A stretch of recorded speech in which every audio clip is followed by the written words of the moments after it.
എന്തായാലും പുതിയ പുതിയ കണ്ടന്റ്സിൽ എന്തായാലും ഉറപ്പായിട്ടും ഇഷ്ടംപോലെ കണ്ടന്റ്സുകൾ പുതിയത് നിങ്ങൾക്കായിട്ട് ഞാൻ കൊണ്ടുവരും.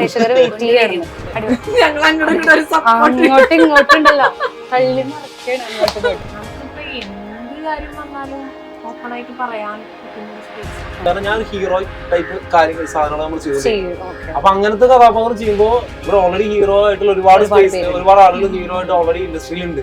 അപ്പൊ ഇവർക്ക് ആൾക്ക് എന്നെ കാണുമ്പോൾ എനിക്കറിയാം നോർമലി എന്നെ കാണുമ്പോൾ ഒരു ക്യാരക്ടർ റോളോ അല്ലെങ്കിൽ ഒരു സപ്പോർട്ടിങ് ആയിട്ടുള്ള ഒരു സാധനം ഇതൊന്നും ഇവർക്ക് പെട്ടെന്നുള്ള ഒരു വ്യക്തി ജീവിതത്തിൽ സത്യം പറഞ്ഞാൽ നല്ലൊരു മനുഷ്യനാവാൻ ഒരു ആക്റ്റീവ് ട്രെയിനിങ് ഒരു 6 മാസത്തെങ്കിലും എടുക്കുന്നത് ലൈഫിൽ എന്തെങ്കിലും ഭയങ്കര ഒരു നല്ല സക്സസ്ഫുൾ ആയിട്ടുള്ള ഹ്യൂമൻ ബീങ് ആവാൻ സഹായിക്കും.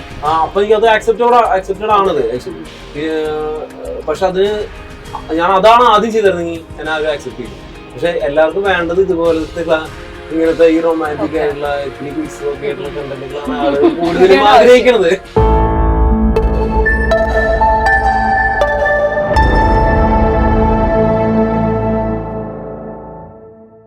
അപ്പൊ എനിക്ക് ആ സമയത്ത് എന്ന് പറഞ്ഞാൽ അറിയാത്ത ഒരാളെ ലൈഫിലേക്ക് കൊണ്ടുവരാൻ എനിക്കത് ചിന്തിക്കാൻ പറ്റാത്തൊരു കാര്യം. അപ്പൊ എനിക്ക് എങ്ങനെയായാലും ഒരു അറിയുന്ന ഒരാളെ, എന്നെ മനസ്സിലാക്കാൻ പറ്റുന്ന ഒരാളെ, അങ്ങനെ മാത്രമേ അന്ന് ചിന്തിച്ചുള്ളൂ. ആ ടൈമില് കുറെ എന്താ പറയാ കല്യാണാലോചനകൾ വരുന്നുണ്ട് എന്ന് പറഞ്ഞ വീട്ടില് കുറച്ച് അങ്ങനെ പ്രഷർ ഉണ്ടായിരുന്നു. അപ്പൊ ഞാൻ നോക്കിയപ്പോ ആളെ കണ്ടിട്ടുണ്ട്. പിന്നെ ഞാൻ ആള് പറഞ്ഞ ഡീറ്റെയിൽസ് വെച്ച് നോക്കിയപ്പോ ഞാൻ കുഴപ്പമുണ്ടാവിരിക്കില്ല എന്ന് വിചാരിച്ചിട്ടാണ് ഞാൻ ലാസ്റ്റ് സ്റ്റാർട്ടിങ് സമയത്തൊന്നും അങ്ങനെ ഉണ്ടായിരുന്നില്ല. പിന്നെ ലാസ്റ്റ് ഞാൻ അന്നാ വീട്ടിൽ പോയി സംസാരിച്ചോ കുഴപ്പമില്ലാന്ന് തോന്നുന്നു. ആ സമയത്ത് ഞാൻ പഠിക്കാൻ പോയ ടൈമിൽ തന്നെ ആള് വീട്ടിലേക്ക് വന്ന് സംസാരിച്ച്. പക്ഷെ ഞാൻ തീരെ പ്രതീക്ഷിച്ചില്ലത്. ആദ്യമൊന്നും കുഴപ്പമില്ലാന്ന് പറഞ്ഞെങ്കിലും പിന്നെ കുറച്ച് പ്രശ്നങ്ങളൊക്കെ ഉണ്ടായിരുന്നു. എന്റെ പഠിപ്പൊക്കെ കഴിഞ്ഞൊരു 1 year ഒക്കെ കഴിഞ്ഞപ്പോഴേക്കും കല്യാണമായി.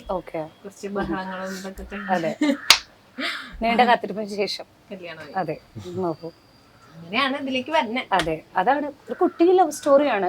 എന്നാ ഒരുപാട് അനുഭവങ്ങളും അല്ലേ? പിന്നെ ഒരുപാട് ഒരു വർഷം എന്നൊക്കെ ആളുകൾക്ക് ഇടയിലൂടെ കടന്നു ആളുടെ മനസ്സിലൂടെ കടന്നു പോകുന്ന അങ്ങനെയാണ് എപ്പോഴും ചിന്തിച്ചിരുന്നത്. എന്നുവെച്ചാൽ ഞാൻ ചെയ്യുന്നൊരു സാധനം നിങ്ങളുടെ കാണുന്ന ആരുടെയും ഉള്ളിലൂടെ കടന്നു പോകണം, അല്ലെങ്കിൽ എവിടേക്കോ കണ്ടതായിട്ടുള്ള ഒരു ഓർമ്മയോ അല്ലെങ്കിൽ എവിടേക്കോ അങ്ങനെ ടച്ച് ചെയ്യണം, അങ്ങനെ റിലേറ്റ് ചെയ്യാൻ പറ്റണം. അങ്ങനെ റിലേറ്റബിൾ ആണ്, ഭയങ്കര റിലേറ്റബിൾ ആയിട്ടാണ് ഞാനത്.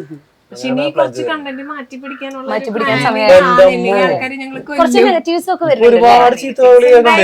കാരണം എല്ലാവരും പറയണ ഇപ്പൊ കണ്ടന്റ് മാറ്റുന്ന സമയമാണ്. പക്ഷെ ഞാൻ മാറ്റാതെ അങ്ങനെ ഒരുപാട് അതെന്ത് സംബന്ധിച്ചില്ലേ നമ്മളിത് മാറ്റാതെ കാരണം ഇതിന് ഓൾറെഡി നല്ല വ്യൂസ് ഉണ്ട്.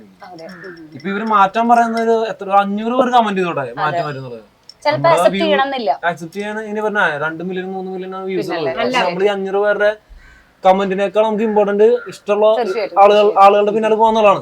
അതാണ് ഞാൻ മാറ്റുന്നത്. പക്ഷെ ഇപ്പൊ എനിക്ക് തന്നെ ആക്ച്വലി മടുത്തു, ഈ പ്രേമിച്ച് മടുത്തു. ഇനിയിപ്പോ ഒന്ന് മാറ്റി പിടിക്കണം. ഏത് ടൈപ്പ് ഓഫിലേക്ക് നീങ്ങാനാണ്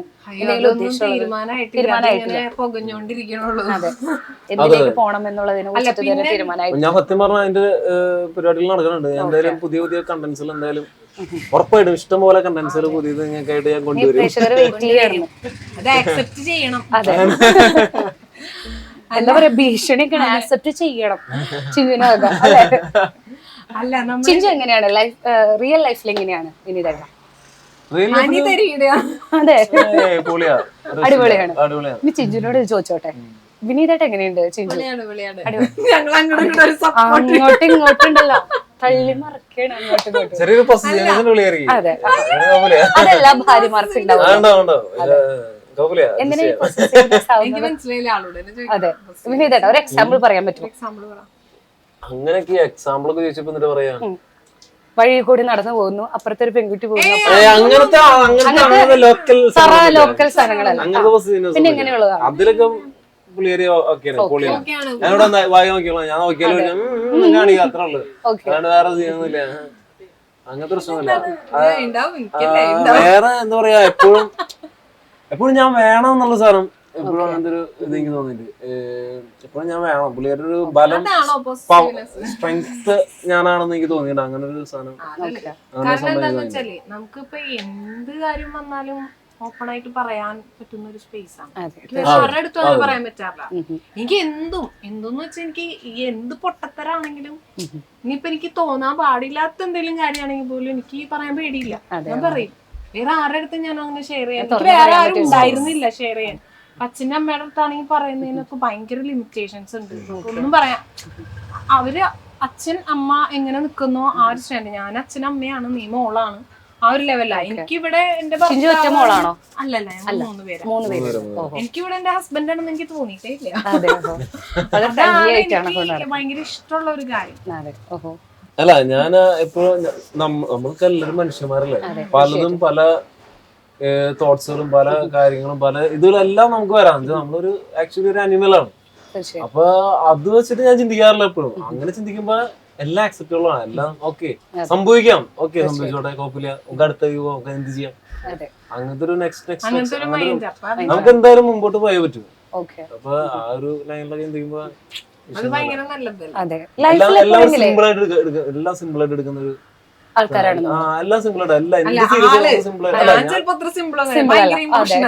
ഞാൻ അങ്ങനെ ഭയങ്കരമായിട്ട് സീരിയസ് ആക്കാൻ നോക്കില്ല. ഭയങ്കര സിമ്പിൾ ആയിട്ട് കാണാൻ നോക്കാറില്ല. രണ്ടുപേർക്ക് ഇത്രയും വീഡിയോസ് ഒക്കെ ക്രിയേറ്റ് ചെയ്തിട്ടേ ഏതെങ്കിലും സമയത്ത് ഇതൊക്കെ നിർത്തി പോവാം എന്ന് തോന്നിയിട്ടുള്ള അങ്ങനെ ഒരു മൊമെന്റ് ഒക്കെ വീഡിയോസിനോട് ഇഷ്ടമില്ലാത്തോണ്ടല്ല, മറ്റുള്ളവരെ കമന്റ്സ് ഞാൻ ഈ ലാസ്റ്റ് ഞാൻ ഒരു 1.5 വർഷം ഒരു ഗ്യാപ്പ് എടുത്തിരുന്നു. ആ ഗ്യാപ്പ് എടുത്തത് ആക്ച്വലി ഞാൻ സിനിമയ്ക്ക് വേണ്ടി എടുത്തതാണ്. കാരണം ഞാൻ ഇത് ഇത്രയും ഇത് ചെയ്തിട്ട് നമുക്ക് സിനിമയിൽ ഇത്രയും വൈറലിറ്റി ഞാൻ ഉണ്ടാക്കിയിട്ടും എനിക്ക് സിനിമയിൽ നിന്നൊരു ഇത് ഒരിടയ്ക്ക് എനിക്ക് എന്റെ മൊബൈലൊക്കെ ജാമായിട്ടുണ്ട്. അമ്മാതിരി ആളുകൾ വിളിച്ച് സിനിമ പറഞ്ഞാൽ ഓൾറെഡി ഇത് കണ്ടിട്ട് എന്റെ നമ്പർ കയ്യിൽ വെച്ചിട്ട് വിനീതന്റെ പല വീഡിയോസിന്റെയും താഴെ കമന്റ്സിലുണ്ട് എത്ര നല്ല അനുഗ്രഹീതനായ കലാകാരനാണ്, എന്നിട്ടും ഫിലിമിൽ ഒരു അവസരം കിട്ടിയില്ല. നിങ്ങൾ എന്തുകൊണ്ട് സിനിമ വിളിക്കുന്നില്ല? ഇഷ്ടംപോലെ ആളുകൾ എനിക്കറിയില്ല. കാരണം എനിക്ക് പുറത്തിറങ്ങി നടക്കാൻ പറ്റാത്ത അവസ്ഥ പോയി. അത്ര ആളുകൾ എന്നെ തിരിച്ചറിയുന്നുണ്ട് ഇപ്പൊ, അത്ര ആളുകൾ എന്നെ തിരിച്ചറിയുന്നുണ്ട്. പക്ഷെ എന്നിട്ട് പോലെ എന്നെ സിനിമയിൽ നിന്ന് നമുക്ക് സിനിമക്കാർക്ക് നമ്മളോട് അതിനുള്ള കാരണം എനിക്ക് മനസ്സിലായി. കാരണം ഞാൻ ഹീറോ ടൈപ്പ് സാധനങ്ങൾ നമ്മൾ ചെയ്തു. അപ്പൊ അങ്ങനത്തെ കഥാപാത്രം ചെയ്യുമ്പോൾ ഇവിടെ ഓൾറെഡി ഹീറോ ആയിട്ടുള്ള ഒരുപാട് ആളുകൾ ഹീറോ ആയിട്ട് ഓൾറെഡി ഇൻഡസ്ട്രിയിൽ ഉണ്ട്. അപ്പൊ ഇവർക്ക് ആൾക്ക് എന്നെ കാണുമ്പോൾ എനിക്കറിയാം നോർമലി എന്നെ കാണുമ്പോൾ ഒരു ക്യാരക്ടർ റോളോ അല്ലെങ്കിൽ ഒരു സപ്പോർട്ടിങ് ആക്ടറിന്റെ ഒരു സാധനം ഇതൊന്നും ഇവർക്ക് പെട്ടെന്ന് അറിയില്ല. പക്ഷെ ആക്ച്വലി ഞാൻ ഒരു 3 വർഷം ട്രെയിൻഡ് ആയിട്ടുള്ള ഒരു ആക്ടറാണ്.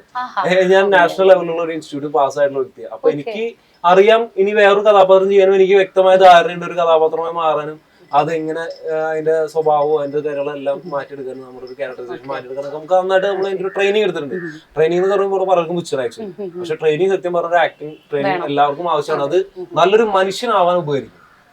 ഒരു വ്യക്തി ജീവിതത്തിൽ സത്യം പറഞ്ഞാൽ നല്ലൊരു മനുഷ്യനാവാൻ ഒരു ആക്ടിങ് ട്രെയിനിങ് ഒരു 6 മാസത്തെങ്കിലും എടുക്കുന്നത് ലൈഫിൽ എന്തെങ്കിലും ഭയങ്കര ഒരു നല്ലൊരു സക്സസ്ഫുൾ ആയിട്ടുള്ള ഹ്യൂമൻ ബീങ് ആവാൻ സഹായിക്കും, നല്ലൊരു ആക്ടർ ആവാൻ പറ്റും. അപ്പൊ അത് എനിക്ക് തോന്നിയുള്ള ഒരു കാര്യം. അപ്പൊ വരും, എനിക്ക് അറിയാം ആരാധ അവിടെ പോവാ. ഞാൻ നമ്മളെ ചാത്തന്മാരെ കൊണ്ടുവരും അതിനുള്ള പണികൾ നമ്മളോട് ചെയ്യും. അപ്പൊ ഈ വീഡിയോസിന്റെ ചെയ്യുന്ന ക്യാരക്ടേഴ്സിന് മാറ്റങ്ങൾ വരുത്തണം എന്നാണ് നിങ്ങളുടെ ഒരു അഭിപ്രായം?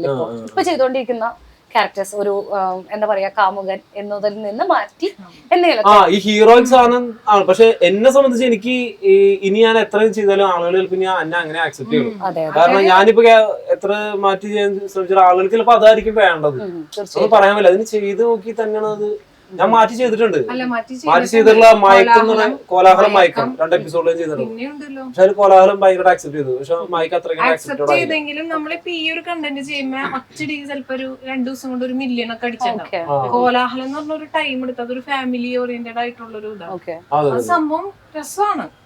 പക്ഷെ പെട്ടെന്ന് അങ്ങ് റീച്ച് ആവുന്നൊരു അതൊരു ഫാമിലി ഡ്രാമയാണ്. അത് വന്നു കഴിഞ്ഞപ്പോ വരുന്ന കമന്റ്സ് എന്ന് വെച്ച് കഴിഞ്ഞാൽ ചേട്ടന് മറ്റേതല്ലേ നല്ലത്, എന്താ അത് ചെയ്യാത്ത, അങ്ങനെ എല്ലാത്തിലും ഓട്ടോമാറ്റിക്കലി അങ്ങനെ വന്നു പോവാണ്. നിങ്ങളിൽ നിന്ന് പ്രതീക്ഷിക്കണത് അതായിരിക്കും ആ ഒരു ടൈപ്പ് ഓഫ് ക്യാരക്ടേഴ്സ് ആണ്. ഞങ്ങൾ ശരിക്കും ഭയങ്കര എൻജോയ് ചെയ്ത് എനിക്ക് ഏകദേശം 15 വർഷത്തോളം ആളുകൾ കണ്ടിരുന്നു. 1.5 മില്യൺ വ്യൂസ് ഒക്കെ. അപ്പൊ എനിക്ക് അത് ആക്സെപ്റ്റഡ് ആണത് ആക്ച്വലി. പിന്നെ പക്ഷെ അത് ഞാൻ അതാണ് ആദ്യം ചെയ്തിരുന്നെങ്കിൽ എന്നെ ആരും ആക്സെപ്റ്റ് ചെയ്യില്ല. പക്ഷെ എല്ലാവർക്കും വേണ്ടത് ഇതുപോലത്തെ ഇങ്ങനത്തെ ഈ റൊമാൻറ്റിക് ആയിട്ടുള്ള ഇത്തിരി ഉത്സവമൊക്കെ ആയിട്ടുള്ള കണ്ടന്റുകളാണ് ആളുകൾ കൂടുതലും ആഗ്രഹിക്കുന്നത്. അതുകൊണ്ടാണ് നമ്മൾ അങ്ങനത്തെ സാധനങ്ങളിലേക്ക് കൂടുതൽ പോയത്. എനിക്ക് റീച്ച് വേണം, എനിക്ക് ഓഡിയൻസ് വേണം, അതാണ് ഞാൻ ഉണ്ടാക്കാൻ ഏറ്റവും നോക്കിയത്. വിനീതന്റെ എല്ലാ ഓട്ടോമാറ്റിക്കലി എല്ലാ റീൽസിലും നിങ്ങളുടെ ഓൺ വോയിസ് ആണല്ലോ, അല്ലാതെ നിങ്ങൾ മറ്റുള്ളവരോ ഓഡിയോ ഒന്നും കടം വാങ്ങിച്ച് ചെയ്യുന്ന പരിപാടി ഇവിടെ ഇല്ല. ഇവിടെ എല്ലാം ഓൺ വോയിസ്. ആ ഓൺ വോയിസ് ഒന്ന് കേൾക്കാനുള്ള ഒരു ആഗ്രഹം കൊണ്ടാണ് ഒരു ആരാധികയുടെ എന്താ പറയാ ധീരരോധനം എന്നൊക്കെ പറയാം, അങ്ങനെയൊക്കെ പറയാല്ലേ. ഓക്കെ, അപ്പൊ ഒരു ചെറിയ എനിക്ക് ആദ്യം എന്നുള്ള ആ ഒരു വെബിലെ ഒരു ചെറിയൊരു ഭാഗം ഉണ്ടല്ലോ, താനിനി ഈ വഴി തന്നെയാണോ പോണെ, താൻ എവിടെ വന്നാൽ കാണാൻ പറ്റും ചോദിക്കുന്ന ശരിയല്ല, നമ്മളൊരു കാഴ്ചക്കാരാണ്. അതെ, തന്നെ കാണുന്നു ഞാൻ എവിടെ വരെ കാണാൻ പറ്റാ, എന്നെന്തിനാ കാണേ, എനിക്ക് കാണാൻ തോന്നിട്ട്. അതിന് ചേട്ടനേതാ? എന്നാ എനിക്കറിയില്ല. ചേട്ടൻ എന്നെ അറിയോ? ഇല്ല. എങ്ങനെ ചേട്ടൻ എന്നെ കാണേ? തനിക്ക് ഇത്രയും പറഞ്ഞത് എനിക്ക് മനസ്സിലായി, താൻ എന്നെ കാണണ്ട. അതെ, വൈകിട്ട് 5 മണിക്ക് സെന്റ് മേരീസ് കോളേജിന്റെ ഫ്രണ്ടിൽ വന്നാൽ മതി.